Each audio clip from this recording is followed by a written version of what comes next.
Most people spend their whole lives waiting to feel certain about something. Certain about a person, certain about a place, certain about the direction they are supposed to be moving in. I used to think certainty was a luxury. Something that happened to other people in other kinds of lives. People with clear histories and clean futures and families who sat around dinner tables talking about things that mattered. I was not that kind of person. I came from the kind of background that teaches you to hold everything loosely, because the things you grip too tightly have a way of being taken, and the things you want to completely have a way of knowing it and using it against you. So I held everything loosely. I had been doing it my whole life. I was, by the time of the mating ball, extremely good at it. The mating ball happens once every 7 years in the northern reaches. This is not a romantic tradition, or at least it was not designed as one. It is a political event, dressed in formal clothes, a gathering of the 7 packs under the alliance where alliances are renewed, disputes are formally set aside, and the unmated wolves of appropriate standing are presented to each other in a context that the pack elders describe as ceremonial, and that everyone under 40 describes as deeply uncomfortable. The Alpha King presides over it. He always has. It is one of the oldest obligations of the title, and one of the ones, from what I had heard, that the current Alpha King found least tolerable. His name was Calix Vorn. I knew it the way everyone in the 7 territories knew it, which is to say, I knew the name and the reputation and the general outline of the man without knowing anything that actually mattered about him. The reputation was consistent across every source. Controlled, formidable, governed by duty to the point where the duty and the man had become indistinguishable. He had been Alpha King for 9 years, had never taken a mate, and had presided over 3 previous mating balls with the visible enthusiasm of someone completing a mandatory administrative task. I was not supposed to be at the mating ball. I want to be very clear about this. My attendance was not a plan or an aspiration or an act of ambition. It was a mistake that had its roots in a favor I had done for someone 3 weeks earlier, and that had unraveled in the specific way that favors done for people who do not think consequences through tend to unravel.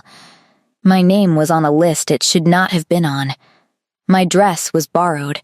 My shoes were the wrong size by half a size, which is the kind of detail that seems irrelevant until you are standing for 4 hours and your feet are communicating their objections with increasing volume. And I was not entirely well.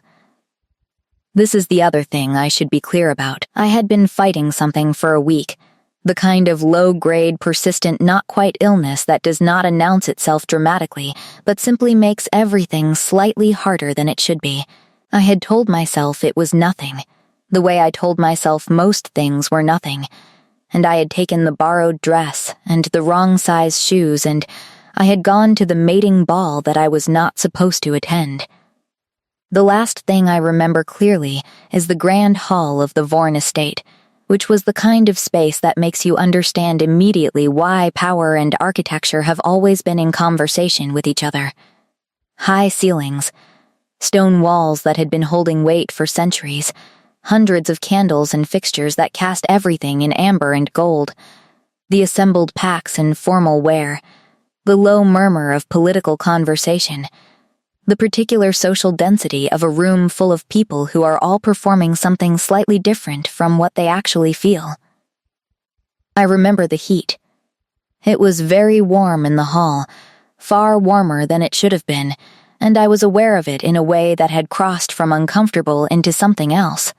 I remember the lights doing something they should not have been doing. A slow rotation that I understood dimly was not the lights at all, but my own vision beginning to give notice. I remember a hand on my arm from someone nearby, and then the floor coming up toward me with a speed and a certainty that I could not argue with. And then I do not remember anything for a long time. What I woke up to was not the grand hall. It was quiet and warm and smelled like wood smoke and something clean and unfamiliar, and the ceiling above me was stone, but different stone, older. And the light was low and amber and came from somewhere off to my left. I was in a bed that was not mine, under covers that were not mine, in a room that I had never been in before in my life, and there was a hand holding mine. A large hand, warm and certain, the fingers loosely curled around my own in the particular grip of someone who has been holding on long enough that the holding has become unconscious. Still present even in sleep or distraction or whatever state existed between us. Still there. I turned my head very slowly because my head was making clear that rapid movement was not an option it was prepared to support. And I saw him. The Alpha King of the Northern Reaches was sitting in a chair pulled close to the bed, his dark head bowed slightly, his broad shoulders carrying, even in stillness, the specific weight of someone who holds a great deal. His eyes were closed. His breathing was even. And his hand was holding mine with a gentleness so complete that it contradicted everything I had ever been told about him. Heartless, people said. Controlled to the point of coldness. A man made entirely of duty with nothing left over for warmth. I looked at his hand holding mine and I thought, they were wrong. I did not know yet how wrong. I did not know yet what the next weeks would teach me, what I would learn about the distance between a reputation and a person, what I would learn about my own capacity for the things I had spent years carefully not wanting. I did not know yet that the mating ball mistake would turn out to be the most accurate thing I had ever accidentally done. I only knew the hand. Warm and present and still there. It was enough to start with. My name is Mara Voss, and I have a long and distinguished history of being in places I am not supposed to be. Not through malice and not through ambition, but through a specific combination of loyalty and poor forward planning that has characterized most of my significant life decisions. The favor that landed me at the mating ball was typical of this pattern. My friend Danny had been invited, legitimately and with full paperwork, as a representative of the Eastmere Pack's unmated females. She had spent 3 weeks preparing for this event with the careful dedication of someone who understood what it might mean for her future. And then, 8 days before the ball, she had met someone entirely outside the formal process and had fallen into the specific kind of instantaneous connection that made the formal process feel beside the point. She did not want to go to the ball while in the early electric days of something real. I understood this completely. What I did not fully think through was what it would mean for me to take her place, to simply occupy the slot she had been given, on the understanding that nobody would look closely enough at the names on the list to notice the substitution. This was naive. I know this now. I knew it then, abstractly, in the way you know things when you have already committed to the course of action, and the knowing is therefore largely decorative. The Eastmere Pack was a mid-tier alliance member, not prominent enough for her representatives to be individually scrutinized, but not peripheral enough to be ignored entirely. I was, on paper, a reasonable substitution. I was 24, unmated, and of pack-adjacent status, which was a polite way of saying that I had enough shifter heritage on my father's side to smell right to other wolves without having the full shift myself. Half-blood, some said. Threshold, others said, which was the more current term and only slightly less loaded. Danny had helped me into the borrowed dress, which was deep green and well-made, and belonged to her older sister, who was approximately my height but slightly narrower in the shoulders, which created a tension across the back that I was managing through strategic posture. The shoes were Danny's own, her feet a half-size smaller than mine, and she had apologized about this in the specific way of someone who feels genuinely bad, but also really needs you to take the shoes, because the alternative is bare feet on a formal occasion. I had arrived at the Vorn estate by the arranged transport, had been processed through the entrance protocol by officials who were thorough but not suspicious, and had entered the Grand Hall with the reasonable confidence of someone who has committed to a course of action and is now simply executing it. The hall was everything the stories said it was, and then some additional things the stories had not mentioned, primarily the heat and the noise and the particular social pressure of being in a room where everyone knew the rules of the occasion, except you. I had done my research. I knew the general structure of the mating ball in the theoretical way of someone who had read about something carefully, but not experienced it. The reality of it was different from the theory in the way that most significant things are. The evening had a formal first half and a more open second half.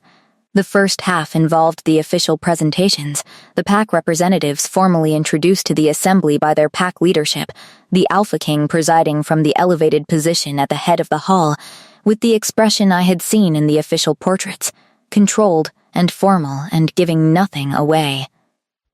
I stayed near the edges during this section, which was easy because the edges were populated with exactly the kind of people who prefer edges, and I watched and listened and ate very little from the passing trays because my appetite had been unreliable all week. I saw him properly for the first time during the first half. Calix Vorn, Alpha King, presiding over the introductions with the efficient attention of someone who had done this before and would do it again and understood its necessity without finding it pleasurable. He was taller than I had expected, which was irrational because the portraits were reasonably accurate, and darker. And there was something about the way he occupied the elevated position that was different from simply standing somewhere elevated. He was not performing authority. He simply had it, the way some people simply have certain qualities, as a natural property of how they were put together. He looked, once, in the direction of the Eastmere group. His eyes passed over me without stopping. I was one face among hundreds, and I was not the face he was looking for. I noted this with the mild deflation of someone who did not want to be noticed and had gotten what they wanted and found it unsatisfying. I was not doing well by the second half of the evening. The heat had become something I was actively managing rather than passively tolerating. The wrong size shoes had escalated from inconvenient to genuinely painful. The not-quite illness I had been carrying all week had apparently decided that 4 hours on my feet in a formal hall was the appropriate moment to stop being not quite and become something more definitive. I found a position near one of the stone pillars in the outer ring of the hall and leaned against it with the casual ease of someone who had chosen to stand near a pillar and was not in any way using it for structural support. I drank 2 glasses of water in succession from a passing tray. I told myself I was fine. The lights began their rotation approximately 20 minutes after that. Not the lights. My vision. I made the distinction intellectually while being unable to apply it practically. Someone near me said something, and I turned my head too quickly, and the room moved in a way that rooms should not move, and then there was a hand on my arm from a woman I did not know, who was looking at me with the focused attention of someone who has recognized a situation developing. She said my name. Not the name I was supposed to have tonight, my actual name. Which meant she knew who I was. Which meant the name substitution had not been as unnoticed as I had hoped. Which was a problem I was going to need to address when I was able to address things again. Which was not right now, because the floor was coming up and I could not find a reason to argue with it. I did not feel myself fall. That is the thing about fainting that nobody tells you.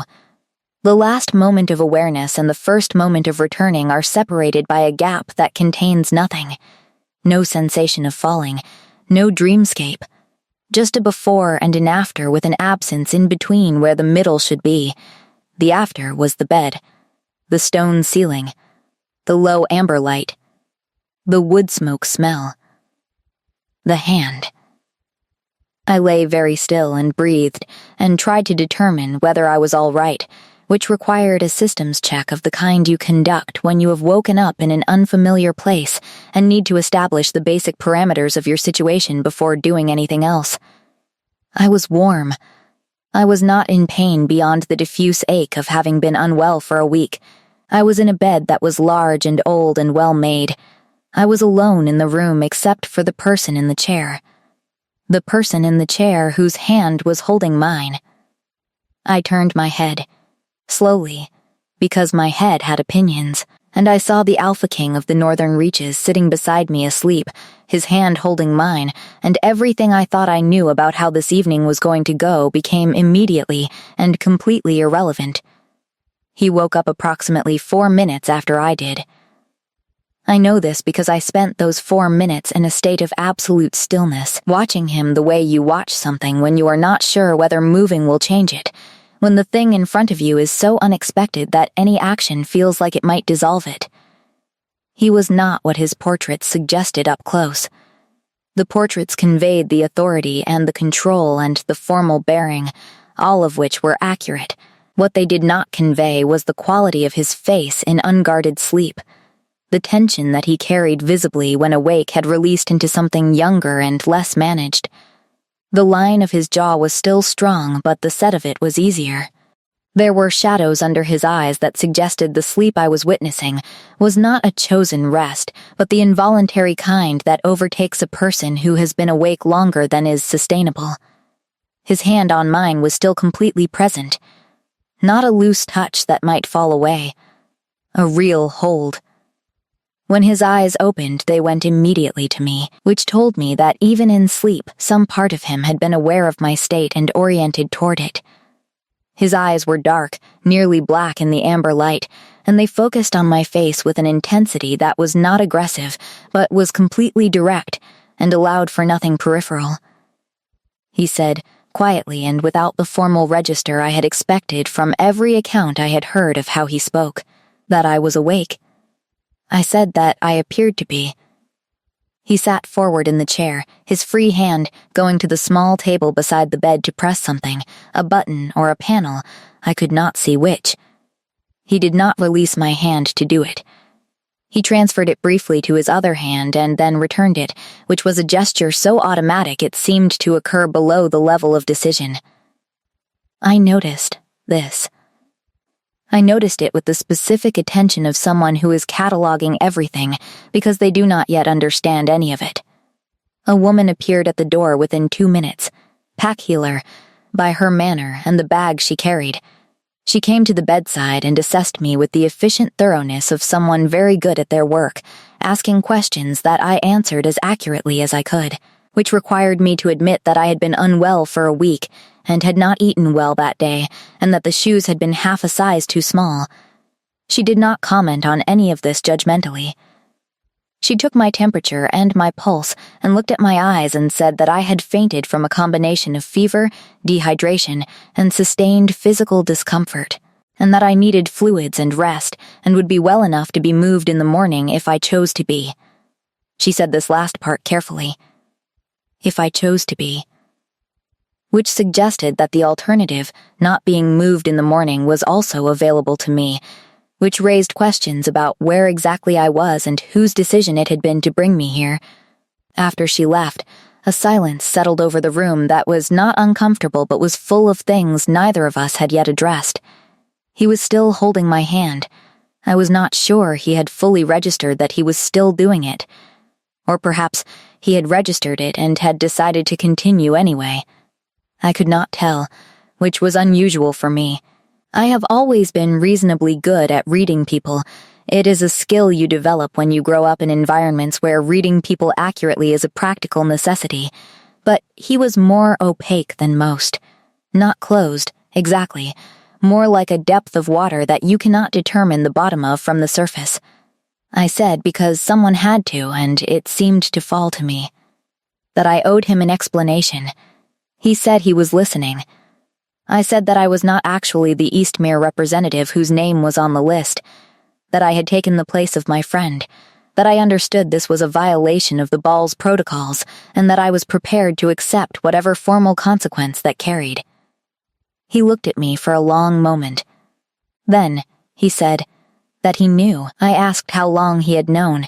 He said since approximately 20 minutes into the first half of the evening, that the Eastmere pack leader had noticed the substitution and had quietly informed him, that he had been watching me from the elevated position for the remainder of the first half. I thought about this. About being watched for over an hour without knowing it, about the way his eyes had passed over me without stopping. I said that he had not stopped looking when he looked in my direction. He said he had been careful not to. Another silence. Longer this time. I tried to determine what it meant that he had known and had not acted, that he had watched carefully, and then not acted, that I had fainted and been brought here, and that here was wherever here was, and he was the one in the chair. I asked where here was. He said it was his personal quarters in the Vorn estate. That when I had fainted there had been a decision to be made about where to take me, and that the healer's rooms were occupied with 2 other guests who had also been affected by the heat of the hall, and that this had been the most private and best equipped available space. I said that I understood. He said that he could arrange for me to be moved to a guest room if I preferred. I looked at the ceiling for a moment. Then I said that I did not prefer that. Not yet. Which was honest if nothing else. He settled back slightly in the chair, not relaxing exactly, but adjusting, the movement of someone who has been prepared to respond to a request that has not come and is now returning to the previous state. His hand remained around mine. I said, because it was the most pressing question and I was not good at leaving pressing questions unasked, why he was still holding my hand. He looked at my hand in his. Then he looked at me. His expression did something that was not quite surprise and not quite acknowledgement, something between the two. He said that when they had brought me in and set me in the bed, I had been very cold and my color had been poor, and he had taken my hand to check my pulse, and he had not yet released it. I said that had been some time ago. He said yes, it had been. I said that he could release it now if he wanted to. He looked at me with those dark, direct eyes, and he said, with a straightforwardness that landed somewhere in my chest with significant force, that he did not particularly want to. I did not say anything to that. There was nothing I could think of that was equal to it. So I lay in the Alpha King's bed in the Alpha King's quarters in the amber light, and I let him keep holding my hand, and I looked at the stone ceiling and tried to determine what exactly was happening to me. The fever was still present. I want to be fair to myself about that. There was an elevated temperature involved, but the thing happening in my chest was not the fever, and I was not confused enough about my own physiology to mistake one for the other. It was the hand. Warm and certain, and still there after everything that did not require it to be. I fell asleep again before I had finished working out what to do with that. Morning arrived through a high stone window in the particular way of early light in old buildings, entering at a low angle and illuminating dust in the air and the grain of ancient wood, and doing nothing to rush anything. I was aware of it gradually, the way you become aware of morning when you have slept deeply and without anxiety for the first time in longer than you can precisely remember. The hand was gone. I noticed this immediately, and with a clarity that told me something I was not entirely ready to examine. The chair beside the bed was empty. The room was quiet in a way that suggested I was alone in it, and the amber candlelight had been replaced by the cooler natural light from the window, and the wood smoke smell had faded to something more faint and residual. On the small table beside the bed there was a glass of water, a plate covered with a cloth, and a folded piece of paper. I sat up slowly. My head registered its objection, and then revised it downward when I moved carefully enough. The fever was still present, but diminished. I drank the water first, all of it, and then lifted the cloth on the plate and found bread and something warm in a small bowl that turned out to be a broth so precisely calibrated to what my body currently needed that it was almost confronting. Pack healer's work, I assumed, or someone following pack healer instructions exactly. Then I took the folded paper. It was not a long note. The handwriting was severe and careful, and did not waste space. It said that the healer had confirmed I was well enough to rest without monitoring, and that he had matters requiring his attention from early morning, but that I should remain as long as I needed, and that someone would come to assist me when I wished to leave. It said that my dress and shoes had been seen to and were in the wardrobe to the left. It said one other thing at the bottom, below a space that suggested a pause in the writing. It said that he was glad I had been found before the fall rather than after it. I read this last line 3 times. Then I folded the paper and held it for a moment and made myself put it down on the table rather than into my pocket, which was what I wanted to do, and which would have told me too clearly something I was not prepared to know yet. The dress in the wardrobe had been professionally pressed, and the impossible tension across the back had been addressed by someone who clearly knew what they were doing with formal garments.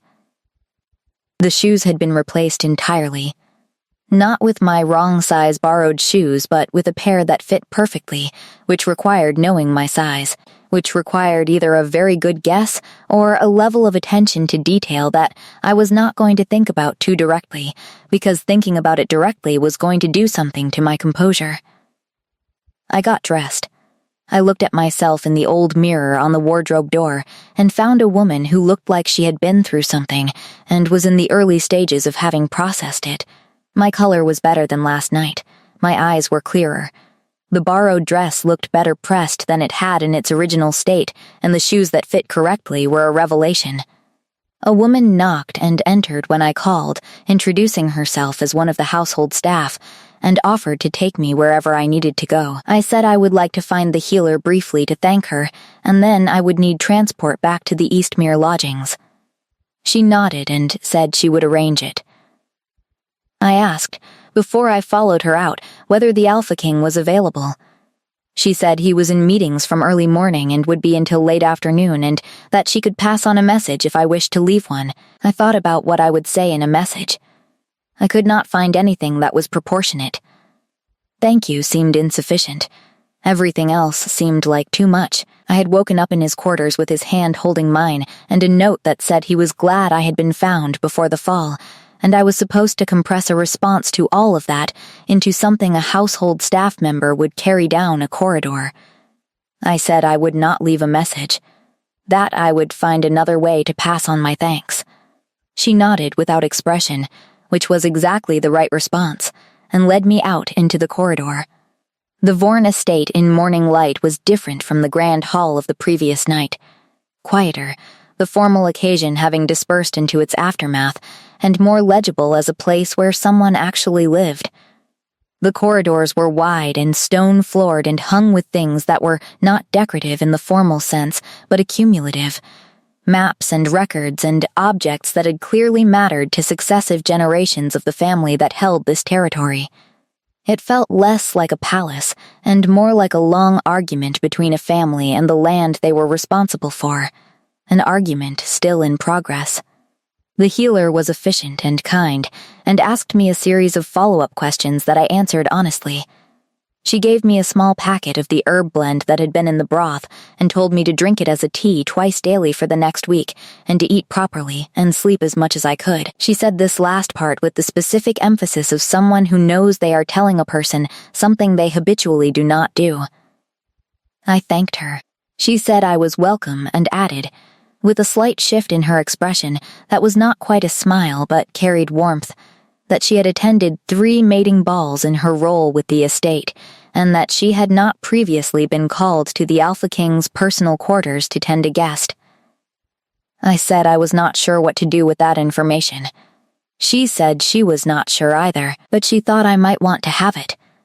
The transport back to the Eastmere lodgings took 20 minutes through morning territory that was cold and clear and beautiful in the way of early winter days that have not yet committed to being difficult. I sat in the back of the vehicle and watched the land pass, and held the small packet of herbs, and thought about stone ceilings and amber light, and a hand that had still been holding mine 4 minutes after I woke up. Danny was waiting at the lodgings.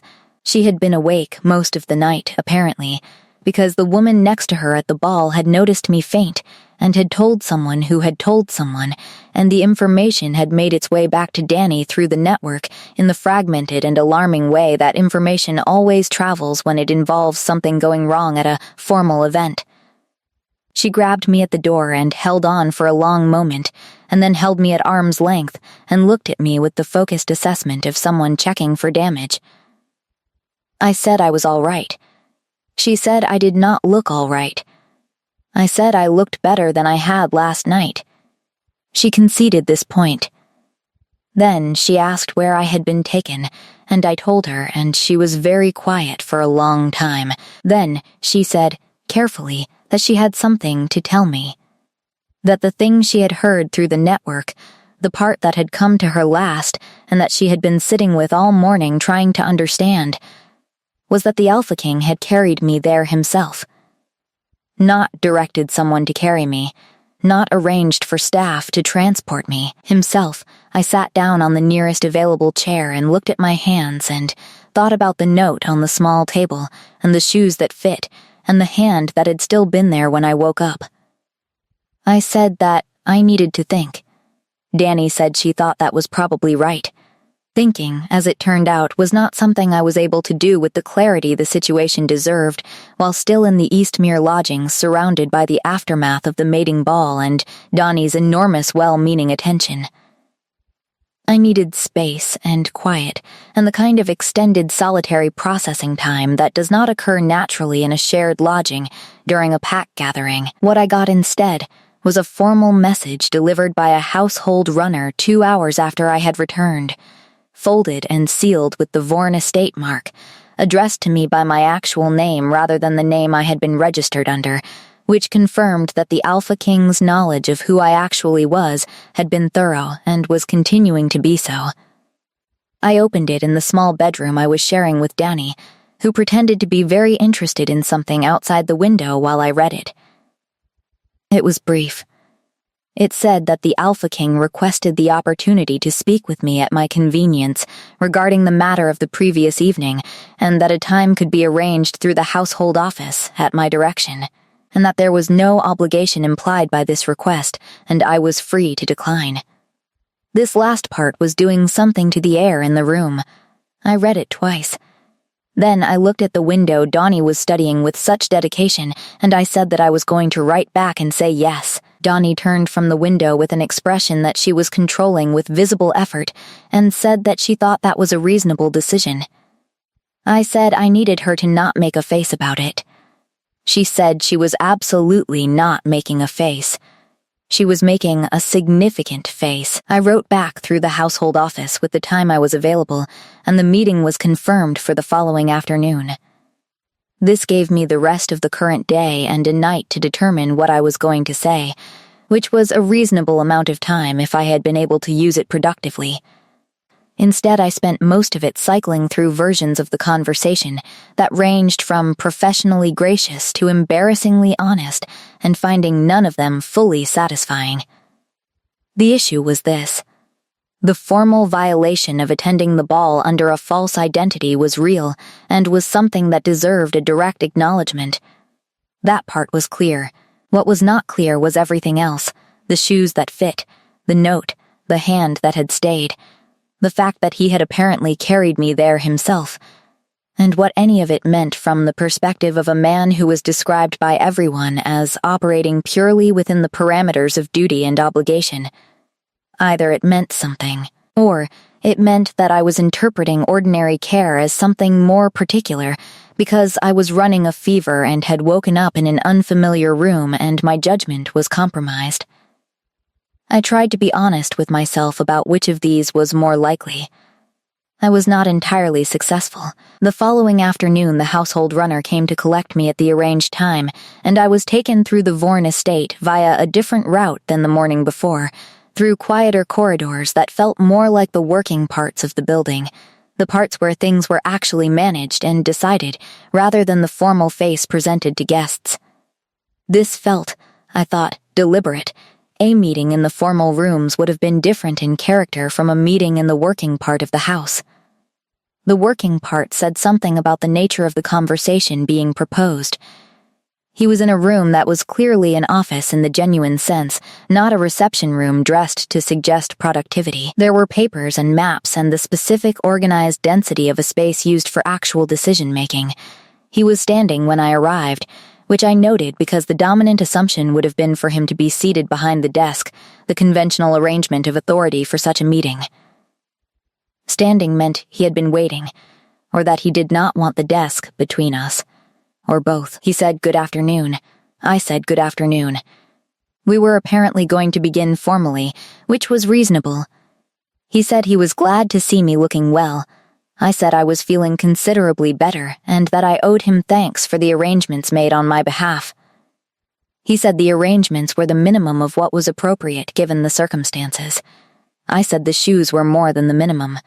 A pause. Something moved in his expression that was not quite discomfort and not quite acknowledgement. Then he said that the healer had noted my shoe size when she examined me, and that it had seemed practical to ensure that whatever I wore when I left was not contributing to the problem that had contributed to the collapse. I said that was a very practical framing. He said he was a practical person. I said I had heard that about him. Something shifted then.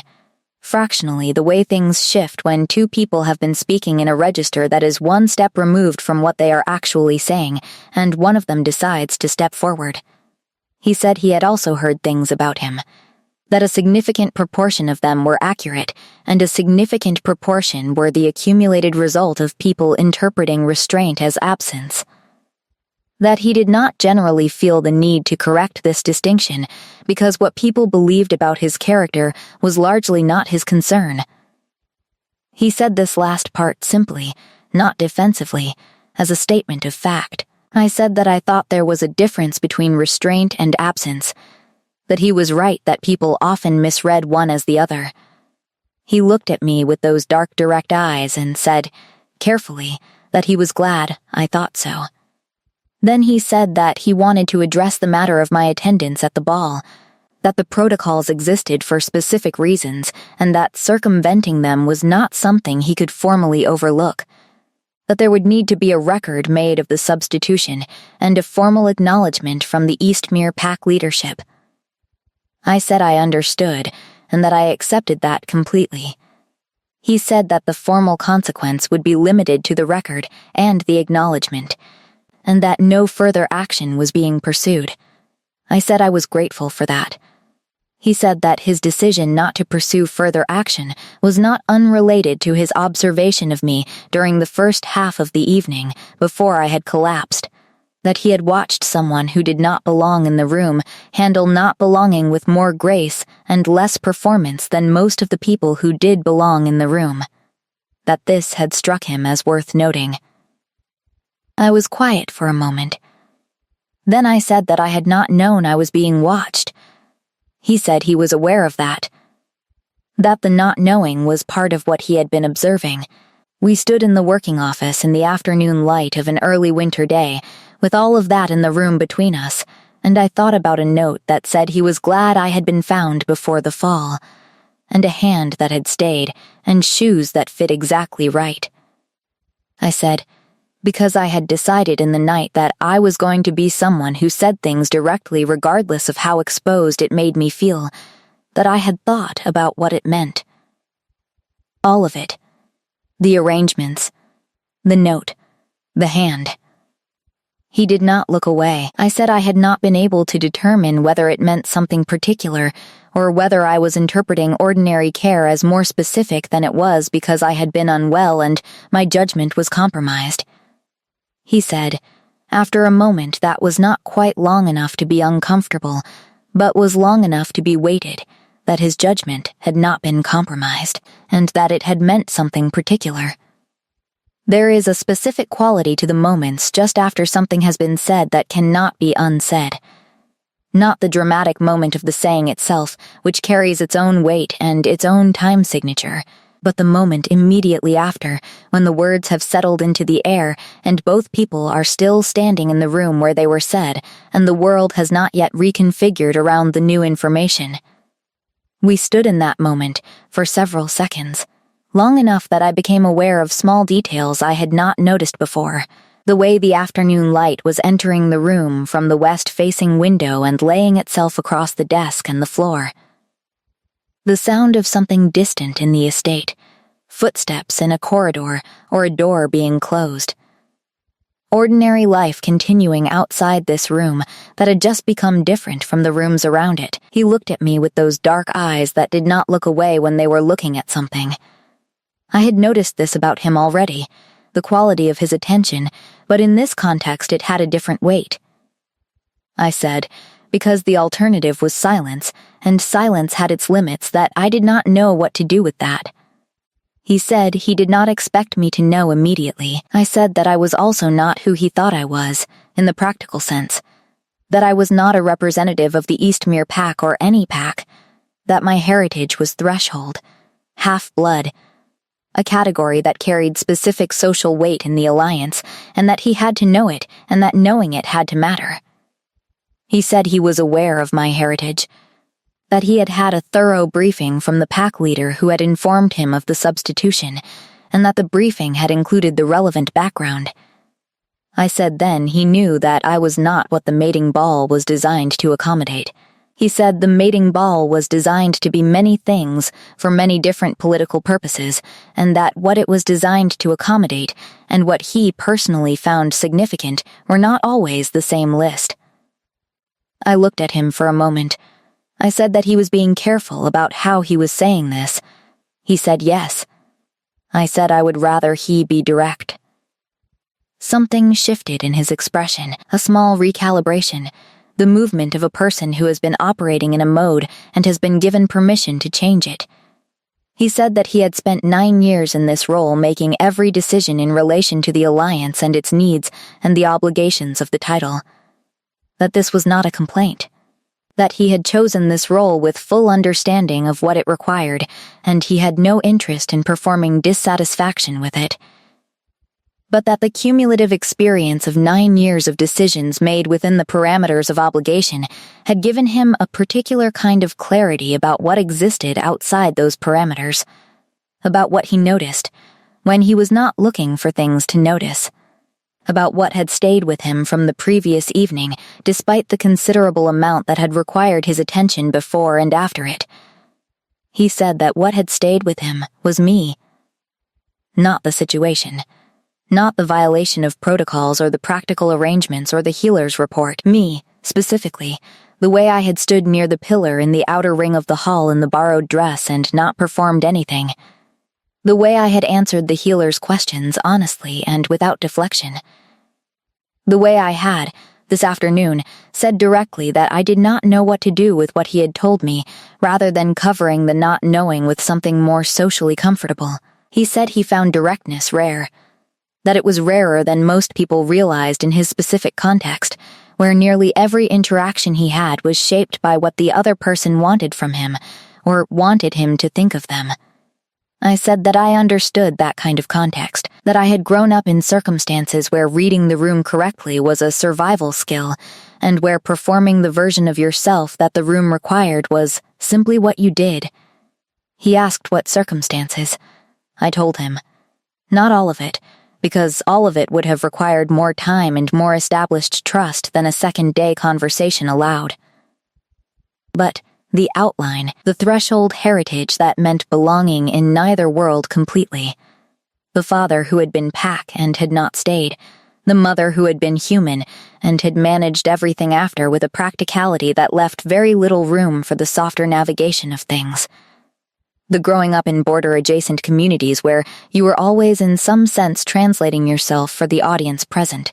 He listened in the way that I was coming to recognize as his particular mode of listening, which was complete and without the anticipatory energy of someone already preparing their response. He simply received what was said. Then he said that he had grown up in circumstances where belonging was fully given and fully complicated simultaneously, that being the inheritor of this title from birth meant never being outside the thing, but also never being able to see it from outside.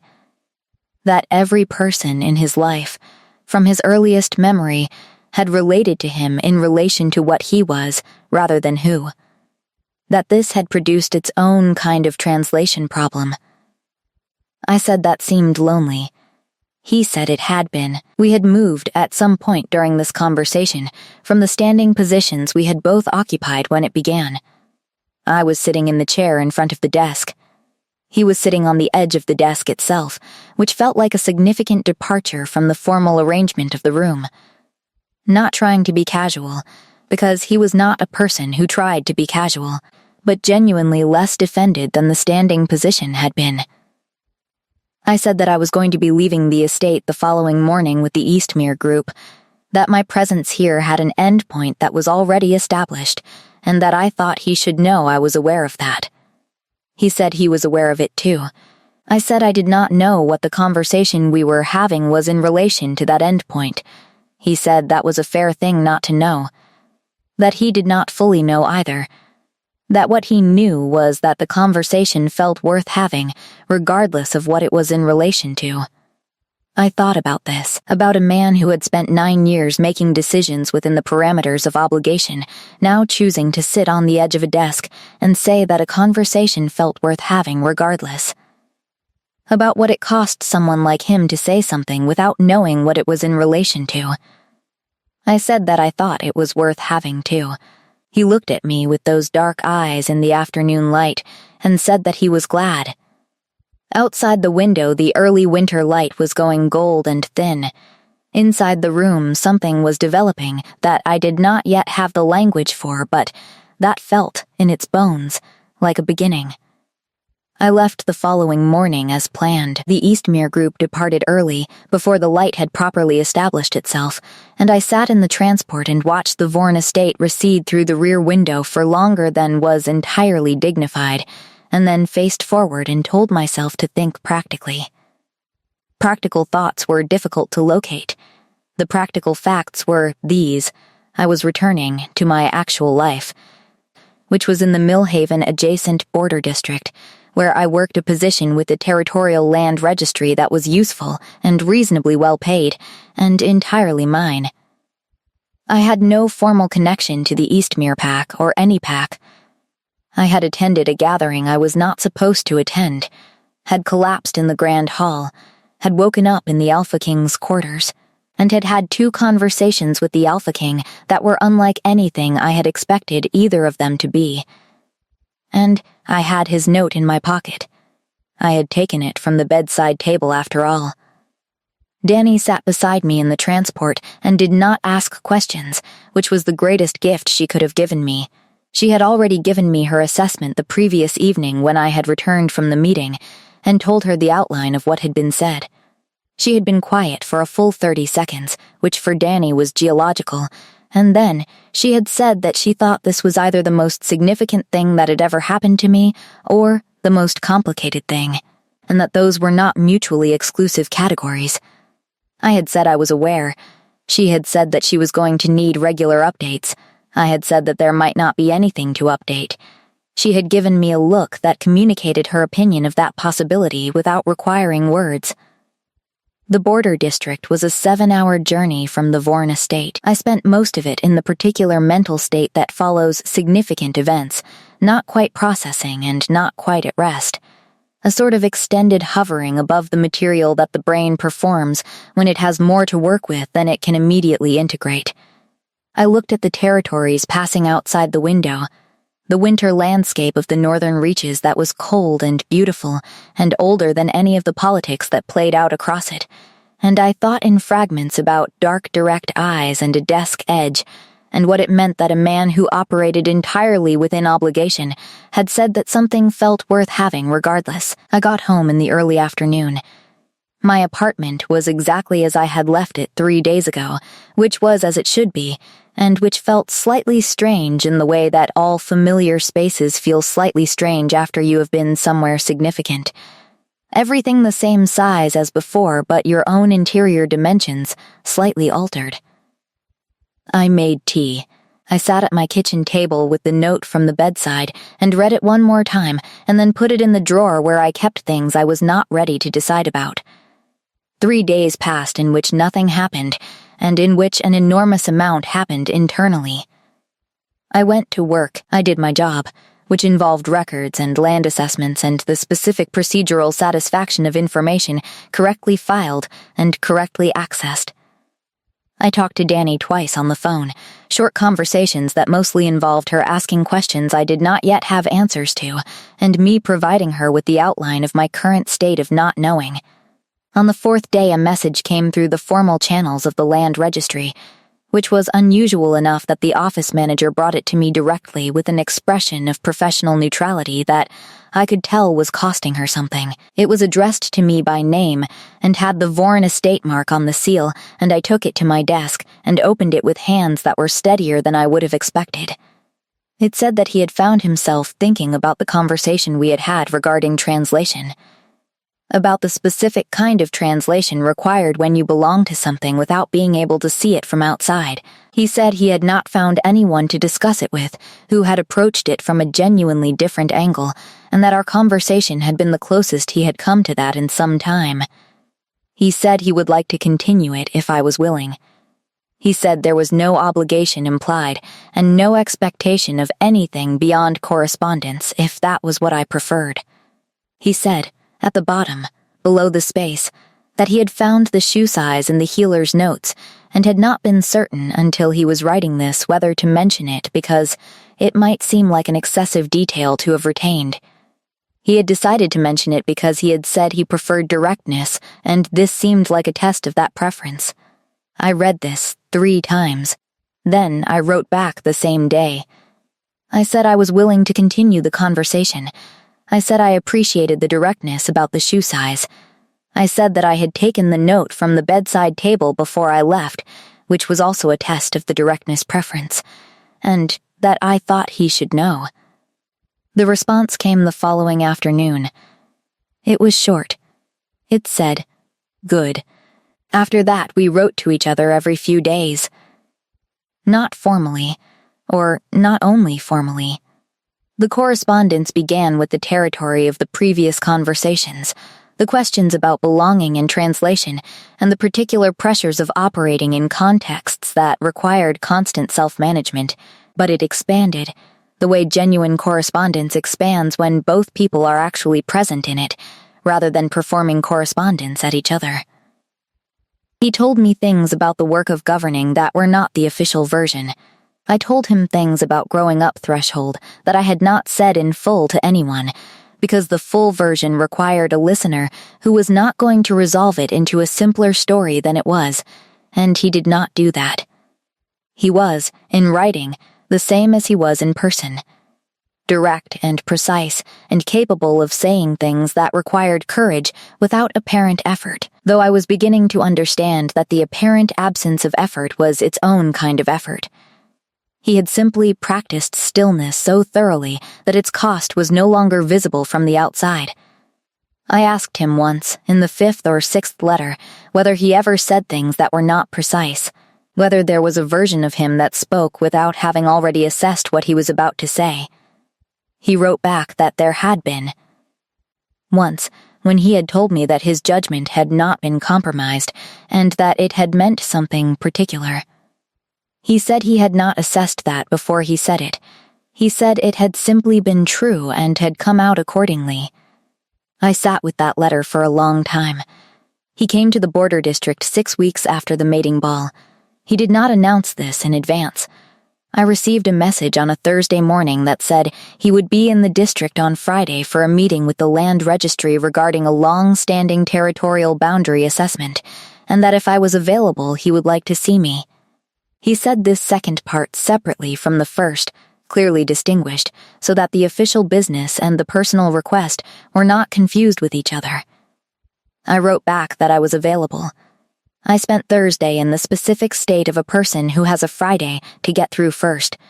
I was useful at work and present in conversations, and internally somewhere else entirely. He arrived in the district on Friday morning. The land registry meeting was genuine and scheduled, and took most of the morning, which I knew because my work brought me adjacent to the administrative edge of it, without direct involvement. I was aware of his presence in the building in the way I had been aware of his presence at the market, in the analysis I had done of myself afterward. As a change in air pressure, a reorientation of attention. He came to find me after the meeting. My desk was in the secondary office on the building's quieter side, and he appeared in the doorway at just past noon with the gray coat and the dark hair, and the expression I had by now received in enough letters to recognize as his face when he was not managing anything about it. I said hello. He said hello. We were apparently going to begin simply, which felt right.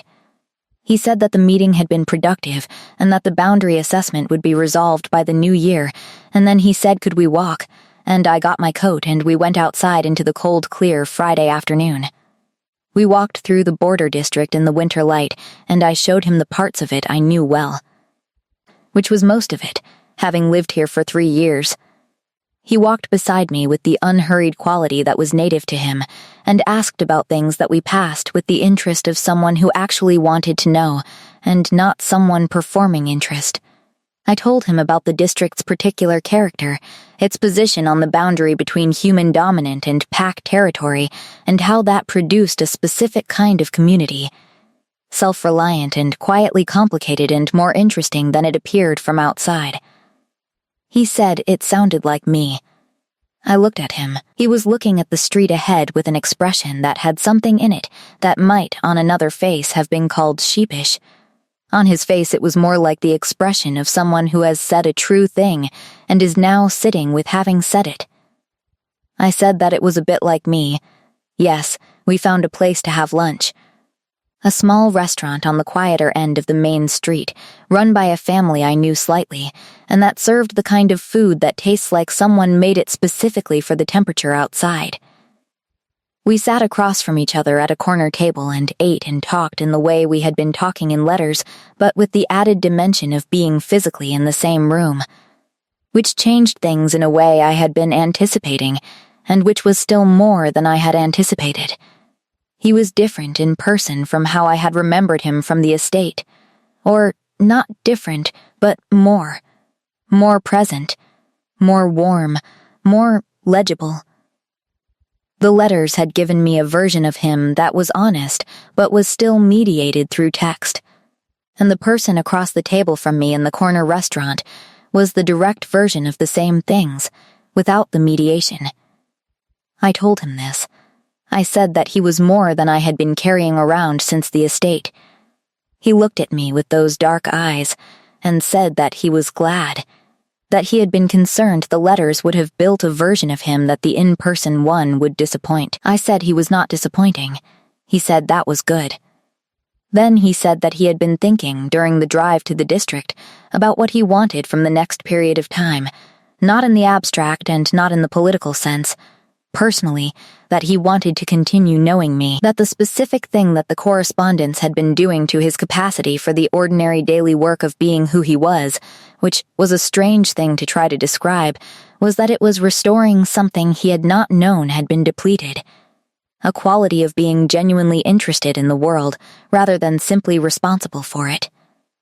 He said the distinction was hard to articulate. I said I thought I understood it, that there was a difference between caring about outcomes and being genuinely curious about what existed, that the caring about outcomes could crowd out the curiosity